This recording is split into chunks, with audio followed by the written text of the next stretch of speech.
اعوذ باللہ من الشیطان الرجیم، بسم اللہ الرحمن الرحیم۔ آپ دیکھ رہے ہیں ہمارا یوٹیوب چینل HA ظہوری آفیشل۔ آج ہم آپ کے لیے تفسیری اسرار الرموز میں سے سورہ بقرہ شریف کی آیت نمبر 30 کے حوالہ سے کچھ نوازشات پیش کرنے کی سعادت حاصل کریں گے۔ تو ہم آج پچھلی آیہ کریمہ میں جو ہم نے حضرت آدم علیہ السلام اور فرشتوں کے متعلق کچھ معروضات پیش کی تھی، آج ہم انی جاعل فی الارض خلیفہ، جو خلیفہ بنانے کا راز تھا، اس کو ہم آج انشاءاللہ آشکار کریں گے۔ تو سب سے پہلے تو بات یہ تھی کہ جو پچھلی ویڈیو میں بات ہماری تھوڑی سی ادھوری رہ گئی تھی کہ اللہ تعالیٰ نے جناب آدم علیہ السلام کو زمین پہ خلیفہ بنانے کا حکم ارشاد فرمایا تھا۔ تو یہاں پہ ایک اعتراض بھی ہو سکتا ہے کہ اللہ تعالیٰ نے زمین پہ بنانے کا بولا تھا لیکن وہ جنت میں بھیج دیا۔ اس میں ایک تو یہ تھا کہ اللہ تعالیٰ کی جو رضا تھی وہ یہ تھی کہ زمین پہ خلیفہ بنانا ہے، اور حکم کیا تھا؟ جنت میں چلے جاؤ۔ تو اس میں جو ہے اعتراض بظاہر نظر آتا ہے، لیکن حقیقت میں یہ اعتراض نہیں تھا، کیونکہ رضا زمین پہ تھی، حکم جو تھا وہ جنت میں جانے کا تھا۔ تو اس میں صوفیہ فرماتے ہیں کہ جنت میں اس لیے بھیجا کہ کل کو فرشتے یہ نہ کہہ سکیں کہ انسان کو اشرف المخلوقات بنایا ہے اور اس کو جنت میں داخلہ نہیں نصیب ہوا ابھی۔ تو جناب آدم علیہ السلام کو جنت میں داخلہ بھی دے دیا اور جنت سے زمین پہ بھی بھیج دیا۔ تو ایک تو یہ شرف بخشنا تھا جناب آدم علیہ السلام کو۔ دوسرا یہ کہ انسان سے پہلے زمین کے اوپر جنات آباد تھے۔ جب وہ سرکش ہونے لگے، آپس میں لڑائی جھگڑا کرنے لگے، تو یہاں پہ آدم علیہ السلام کو جنات کا خلیفہ بنا کے بھیجا۔ کچھ صوفیہ نے یہ بھی کہا ہے۔ تو پھر ہوا یہ، جب وہ جنات آپس میں لڑائی جھگڑا کرنے لگے، سرکشی کرنے لگے، تو اللہ تعالیٰ نے عزازیل کو، جو پہلے شیطان تھا، اس کا نام تھا، اس کو فرشتوں کی فوج دے کر زمین پہ بھیجا کہ ان جنات کو جو ہے وہ پہاڑوں کی طرف دھکیل دو، زمین سے خالی، زمین ان سے خالی کرا کے زمین کے گوشوں میں، زمین کے پہاڑوں میں، جنگلوں میں، ویرانوں میں ان کو دھکیل دو۔ تو شیطان جو تھا وہ فرشتوں کی فوج لے کر زمین پہ آیا، تو اس نے جنات کو جو ہے جزیروں میں دھکیل دیا، جنات کو جنگلات میں دھکیل دیا۔ تو پھر ہوا یہ کہ اللہ تعالیٰ نے اس عزازیل کا یہ کام دیکھتے ہوئے اس کو فرشتوں کا سردار مقرر کر دیا۔ یہ ایک تو روایت ہے تفسیر روح البیان میں، اور دیگر محدثین نے، مفسرین نے اس کو نقل کیا ہے۔ پھر یہ ہوا کہ جو فرشتے زمین پہ تھے اس کو زمین پہ رہنے دیا۔ اب یہاں پہ ایک اشکال جو ہے وہ ہوتا ہے کہ اللہ تعالیٰ نے خلیفہ بنایا کیوں؟ خلیفہ اس وقت بنایا جاتا ہے جب مالک جو ہے کہیں جانا ہو، چھٹی پہ جانا ہو یا کسی اور جگہ پہ جانا ہو، تو خلیفہ پیچھے بنا کے، جیسے حضرت موسیٰ علیہ السلام نے جانا تھا کوہ طور کے اوپر، پیچھے حضرت ہارون علیہ السلام کو خلیفہ بنایا۔ اب مالک کائنات ہے، اس نے خلیفہ بنایا کیوں؟ اس کی جو پہلی توجیہ ہے وہ یہ ہے، جیسے کہ مالک کائنات کو دیکھنا ہر کسی کے بس کی بات نہیں ہے سوائے نبی کریم صلی اللہ علیہ وآلہ وسلم کے۔ حضرت موسیٰ علیہ السلام کا واقعہ آپ کے سامنے ہے۔ تو اللہ تعالیٰ نے جناب آدم علیہ السلام کو خلیفہ بنایا، تو خلیفہ بنانے میں سب سے پہلے جو ہے وہ نبوت کو چنا، نبی کو خلیفہ بنایا، کیونکہ نبی کی دو حالتیں ہوتی ہیں، ایک بشریت، ایک نورانیت۔ اس میں جو صوفیہ فرماتے ہیں وہ یہ ہے کہ نبی جو ہے جب مال کے کائنات سے تعلق قائم کرے گا، جیسے کہ ایک حدیث مبارکہ بھی ہے سیاستہ میں، حضور نبی کریم صلی اللہ علیہ وآلہ وسلم جب یوم وصال کے روزے رکھے تو صحابہ کرام نے بھی یوم وصال کے روزے رکھنے شروع کیے۔ تو یوم وصال کے روزے یہ ہوتے ہیں کہ جو کئی دن جو ہے وہ کھایا پیا نہیں جاتا، تو صحابہ کرام کے چہرے جو تھے وہ زرد ہونا شروع ہو گئے، کمزوری آنا شروع ہو گئی۔ تو حضور نبی کریم صلی اللہ علیہ وآلہ وسلم نے صحابہ کو پیغام بھیجا اور پوچھا کہ تم نے کیا حالت بنا رکھی ہے، یہ کیا معاملہ ہے؟ تو عرض کیا حضور ہم نے یوم وصال کے روزے رکھنے شروع کیے ہیں کیونکہ آپ بھی رکھ رہے ہیں، ہم نے آپ کی سنت کو ادا کیا ہے۔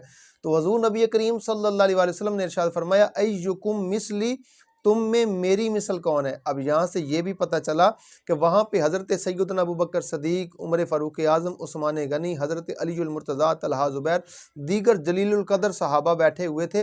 کسی نے بھی یہ نہیں کہا کہ ہم حضور کی مثل ہیں، ہم حضور کی طرح ہیں۔ تو حضور نے فرمایا تم میں سے کون میری مثل ہے؟ مجھے راتوں کو رب پلاتا بھی ہے اور کھلاتا بھی ہے۔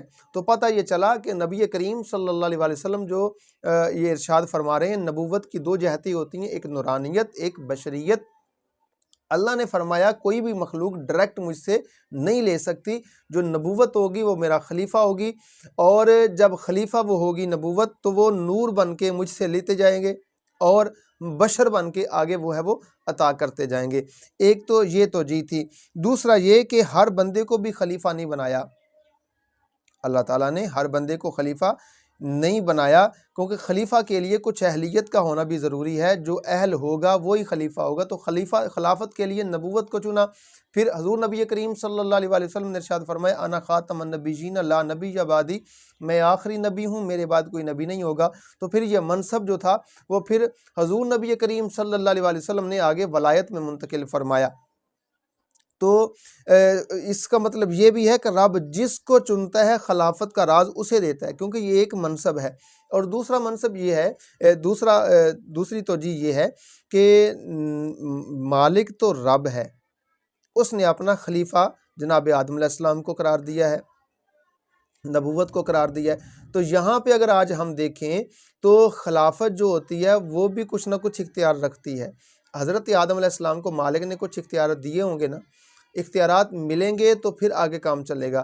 حضرت آدم علیہ السلام کو مالک کائنات نے جو خلافت عطا کی تھی، اس میں جو خلیفہ بنایا تھا اس میں کچھ اختیار بھی دیا تھا۔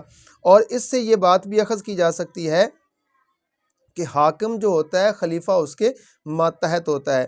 تو اس نے اپنی زمین کا جائزہ لینے کے لیے اپنے نبی بھیجے، امت کی رکھوالی کے لیے، لوگوں کی فلاح و بہبود کے لیے اپنے خلیفے کو جو ہے وہ زمین پہ بھیجا۔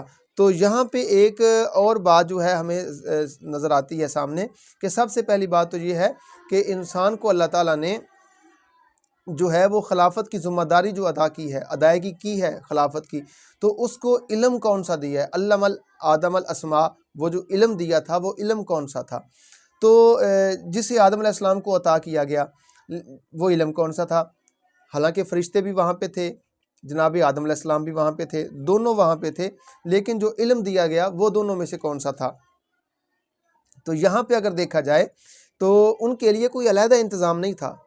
حضرت آدم علیہ السلام اور فرشتے دونوں موجود تھے، تو حضرت آدم علیہ السلام کی صلاحیت زیادہ تھی کیونکہ ان کو اشرف المخلوقات بنایا گیا تھا، اس لیے آپ جو ہیں ان کے اوپر بازی لے گئے اور چیزوں کا علم آپ نے جان لیا۔